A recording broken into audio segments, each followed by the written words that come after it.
Happy April 30th.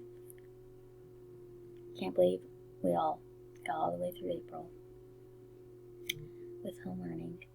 Alright, last part of your iReady math packet is a go, pages 29, 30, and 31. We are going to start off by writing and solving one variable equations. That means that in the equation there is one variable. A variable is a letter that is standing in place for a number. So we are going to write the equation and we are going to solve it. Number 1. In the first 3 innings of a baseball game, the home team scored some runs. In the rest of the game, they scored 5 runs more than the number of runs scored in the first 3 innings. If the home team scored 9 runs in all, how many runs did they score during the first 3 innings? How many runs did they score in the remainder of the game? So we're going to let x, it says it right here for us, let x equal the runs scored in the first 3 innings. So, from the first sentence, it says, in the first 3 innings of a baseball game, the home team scored some runs. So that is going to be x, because it's the first 3 innings. In the rest of the game, they scored 5 runs more than the number of runs scored in the first 3 innings. So 5 runs more means we would be adding 5 runs, right? So plus 5. Okay, let's remember that this is x, a variable, and not x for times. How many runs did they score during the first 3 innings? And how many runs did they score in the remainder of the game? So 1 to 3, innings 1 to 3, they scored x amount. Okay? Alright, I paused it and I don't know where I left off. So, in the first 3 innings, so 1 to 3, they scored x amount of runs. And then, in the rest of the game, so what, there are 9 innings in baseball. So in the rest of the game, so from innings 4 to 9, is it 9 or 7? Man, I have no idea. They scored 5 more runs than the first 3 innings. So we got to have x, because they scored 5 more than that. So x plus 5. And then if the home team scored 9 runs in total, 9 runs in all, so that equals 9. And we're adding from the first 3 innings to the last however many innings there are in baseball.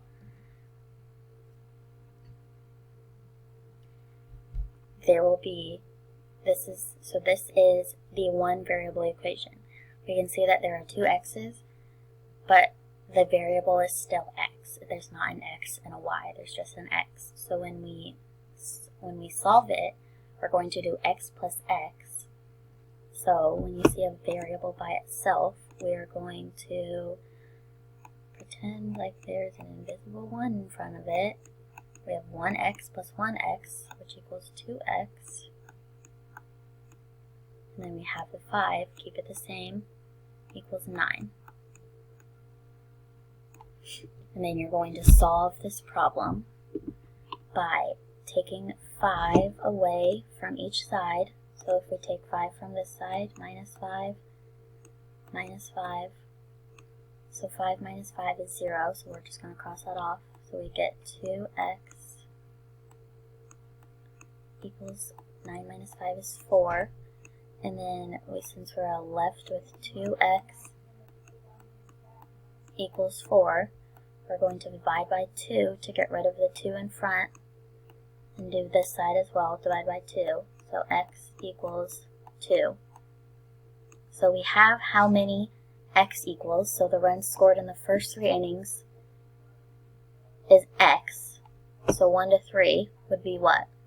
We would substitute the x in, as I say with some of my others, the other people who have been on the help sessions with me. We're going to plug and chug.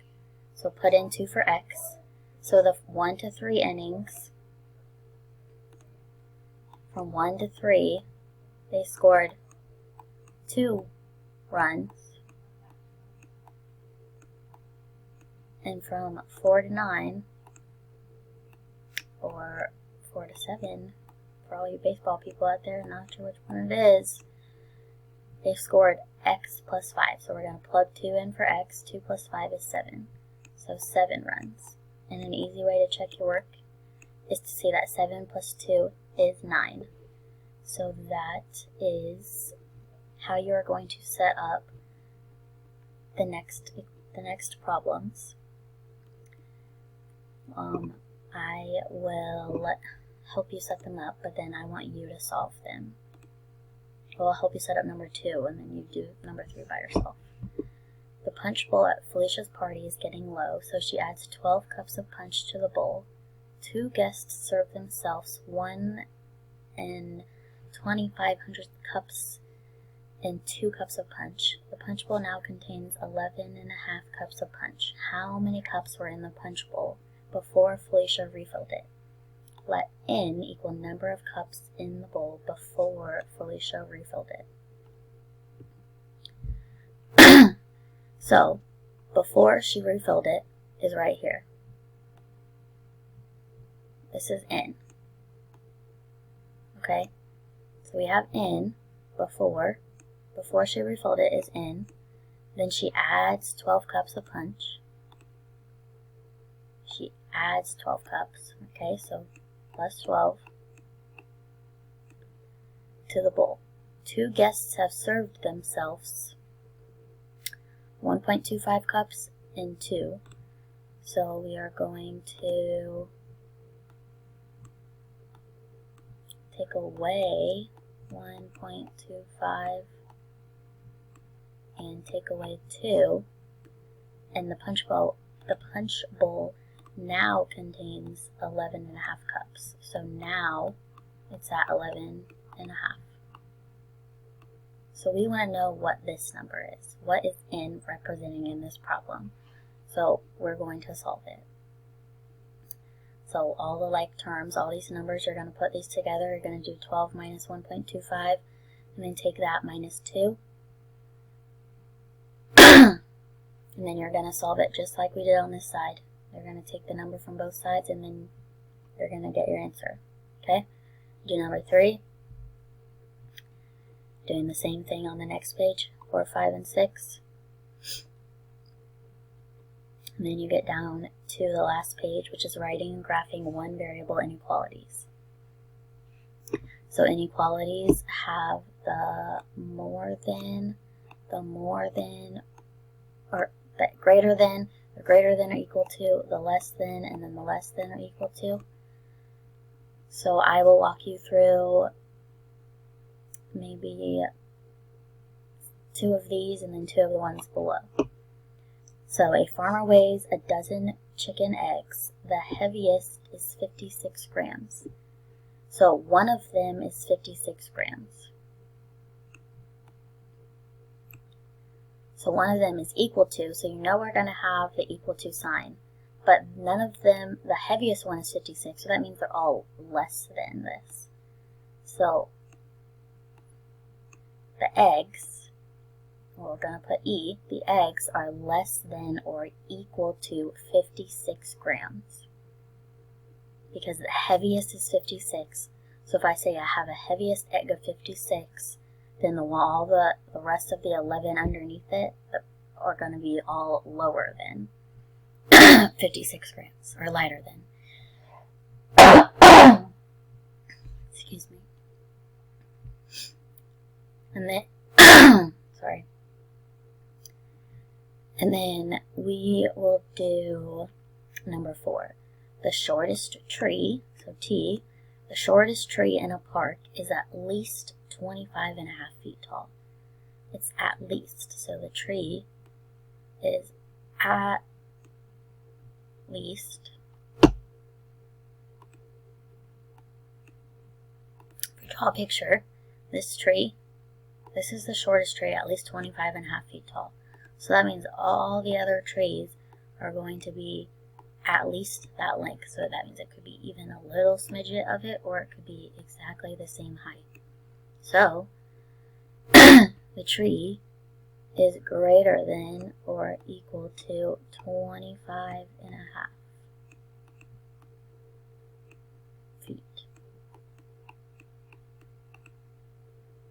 This could be grams. So do number 2 and number 3. They will not all have the or equal to on it, but good words to look for in that are at least, or the word or. Alright, moving on to graphing the inequality. So we're going to start by labeling the number line. So we know we have a -2, we got 0, 2, I'm moving up by 2's, but each one is only worth 1. I just don't want to write all of that. So this is saying n is greater than or equal to -2. So you're going to put a dot and -2 because it is including -2 because we have the or equal to, and it's greater than, so it's going to go this way, and you're going to draw your arrow this way. And you can notice you draw it that way because the caret is pointing to the right. So same thing with this one. It is pointed to the left, so we're going to go left because h is less than or equal to 5. So we've got 5, 3, 1, -1, -3. Again, I just don't want to go in all the gaps and write them because this would be 5, 4, 3, 2, 1, 0, -1, -2, -3. So we start at 5. We put a dot because it is including 5. It is less than or equal to 5, and we draw the arrow to the left. Okay? You're going to do that. Same thing for 7 and 8. And then number 9, what is the difference between the inequality x is less than or equal to 5 and the equation x equals 5?